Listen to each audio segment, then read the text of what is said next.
أضم صوتي إلى صوت السيدات والسادة النواب المحترمون لأعبر عن حزني وأسفي الشديد وكذلك عن إحراجي كمواطن مغربي وكمسؤول عن هذا القطاع الاستراتيجي. كما قلت السيدات والسادة الأساتذة، هذا لا تحييج الطور ديال الجامعة الكبير التاريخي. هذه الحالات القليلة وليست بظاهرة، تعتبر بعد حالات جديدة ودخيلة علينا. كلكم في الجامعات المغربية هادشي جديد، والمسؤولية فيها جماعية ومجتمعية. حتى واحد ما يمكنلوش يقول لك ما عنديش المسؤولية، لأنه اللي تيعطي الرشوة أو اللي تيدير حتى هو راه مسؤول.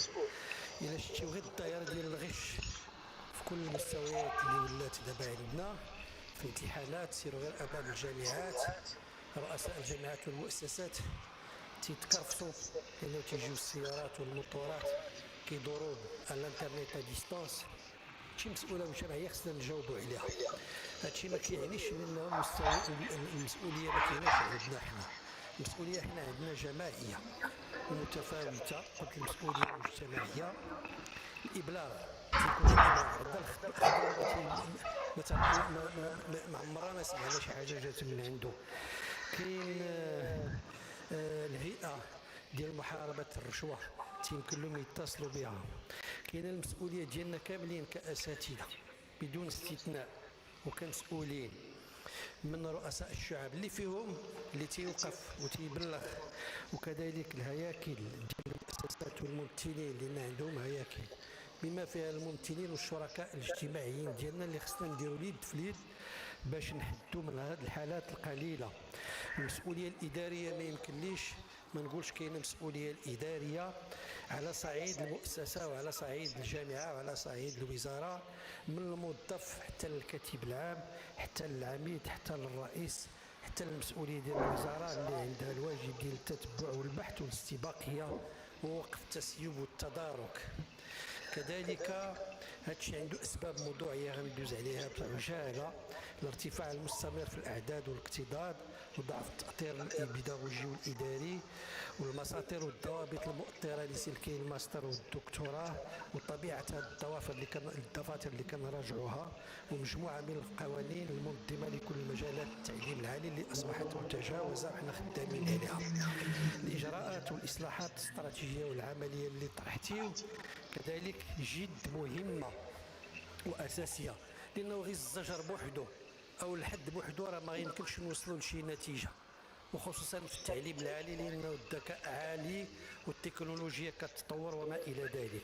حنا في اطار اعاده صياغه مشروع جديد المنظم والمؤطر للقانون التعليم العالي، قانون 0100 اللي في الوقت اللي دار واحد التحول استراتيجي كبير، ولكن مجموعه ديال المستجدات اللي عاشتها بلادنا والجامعه لابد ناخذ فيها الراي.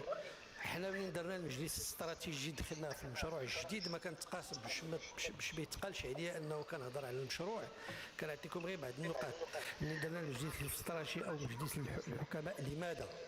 باش تولي هذه الجامعات خصها تروندي كونت، خصها المحاسبه، لانه الجامعه المغربيه في التكوين ديال القانون 0100 هي المؤسسه العموميه الوحيده اللي كيترأسها رئيس الجامعه وما كيترأسهاش رئيس الحكومه او كيترأسها الوزير ديال القطاع.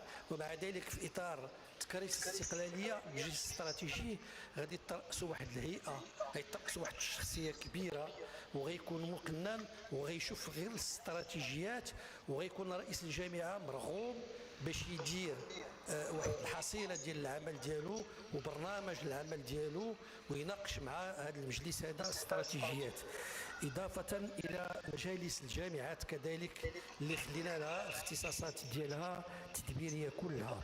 كذلك حطينا في القانون دفاتر ديال التحملات للمسؤوليات الجامعيه باش ما تمكنش اللي كان يجد المسؤوليه الجامعيه. وكذلك لا بد ما نقولوا، قال السيد رئيس الحكومه من هذا المنبر، لا بد من اعاده هيكله التعليم العالي والخريطه الجامعيه بمعايير دوليه. السيده النائبه المحترمه منين هضرت على اكادير راه فيها 55% تقريبا ديال المجال المغربي فيها، صعيب باش تكون فيها يعني الامور مضبوطه من ناحيه. فهذا الشيء عندنا فيه برنامج غادي تشوفوه ان شاء الله. مشينا كذلك في تقسيم هذه الكليات الكبرى حسب الحقول المعرفيه، الحقوق والعلوم الاقتصاديه، وهذا الشيء غنقسموهم للكليات متعدده التخصصات. كذلك يتقسموا المؤسسات المستقله، والتحويل التدريجي لا بد منه من هذه المؤسسات ذات الاستقطاب المفتوح للمحدود، واعداد نطاق وطني للمسؤوليه المجتمعيه للافراد والجامعات يروم تخليق الحياه العامه وتعزيز القيم. الاليات الجديده لتدبير سلك الماستر والدكتوراه، هذا الشيء ماشي نهائي غنناقشوا مع الهياكل الجامعيه لان هي اللي غتقرر فيه اعاده عطاء. حنا اللي تنفكر فيه هذا الماستر اللي خلق لنا بعد هذا المشكل خصنا نحبسوه. من الجهه الاخرى ديال البحر الابيض المتوسط وفرنسا اللي حنا كنتبعوها في كل شيء، اي حاصل على الاجازه عنده الحق يدير الماستر بشكل اوتوماتيكي، ورئيس الجامعه عنده المسؤوليه باش يلقى له مكانه ديالو في الماستر. ماسترات نظريه او ماسترات عاديه بعدا يمشي فيها، ولكن الماسترات ديال التميز هي اللي خص يكون فيها الانتقاء. هادشي غادي نناقشوا مع الهياكل. احداث ماسترات متخصصه يتم الولوج اليها عبر الانتقاء بلا ما نديروا لا كونكور لا والو. ضبط النسبه المخصصه لغير الطلبه، كاين بعض الماسترات او بعض التكوينات كتلقى فيها حتى 70-80% من غير الطلبه موظفين والناس اللي تيعملوا في القطاع الخاص. التكوين الميسر لغير الطلبه باش ما يبقاش عنده مشكل، اللي ماشي طالب يجي للتكوين الميسر. وكذلك ضبط مهام مختلف المتدخلين في تدبير التكوينات واعطاء وزن كبير للشعبه واعداد نظام معلوماتي مندمج ومنصات. الخاتمه انتهى الوقت.